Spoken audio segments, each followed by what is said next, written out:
88,410 रुपये किमतीचा मुद्देमाल, त्यात गावठी बनावटीचे पिस्टल, जिवंत कारतूस व घरफोडी, चोरी करण्याचे साहित्यासह 2 चोरटे जाळ्यात. नरडाणा पोलीस स्टेशनची कामगिरी.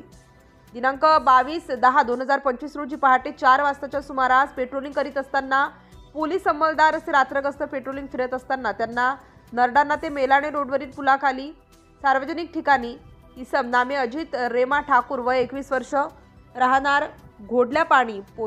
पोस्ट कुंजरी, तालुका नेवाली, जिल्हा बडवानी, राज्य मध्य प्रदेश व विधी संघर्षित बालक असे संशयितरित्या फिरताना मिळून आल्याने शिताफीने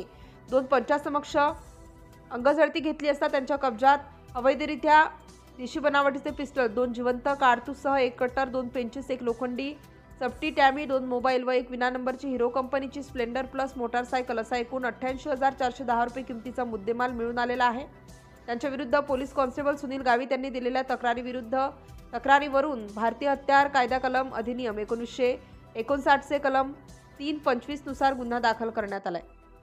सदरची कारवाई माननीय पोलीस अधीक्षक श्री श्रीकांत धिवरे, माननीय अपर पोलीस अधीक्षक श्री अजय देवरे, माननीय श्री सुनील गोसावी, उपविभागीय पोलीस अधिकारी शिरपूर विभाग शिरपूर यांच्या मार्गदर्शनाखाली नरडाणा पोलीस स्टेशनचे सहाय्यक पोलीस निरीक्षक निलेश मोरे, पोलीस उपनिरीक्षक रवींद्र महाले, असई हिमंत पाटील, पोलीस हेड कॉन्स्टेबल ललित पाटील, भरत चव्हाण, राकेश शिरसाट, गणेश पाटील, योगेश गुते, नारायण गवडी, पोलीस कॉन्स्टेबल सुनील गावित, अर्पण मोरे, विजय माळी, दीपक भामरे, राकेश चौधरी, चालक police head constable Sunil Pagare, चालक पोलीस हेड कॉन्स्टेबल भरत भगरे अशांनी मिळून ही कारवाई केलेली आहे.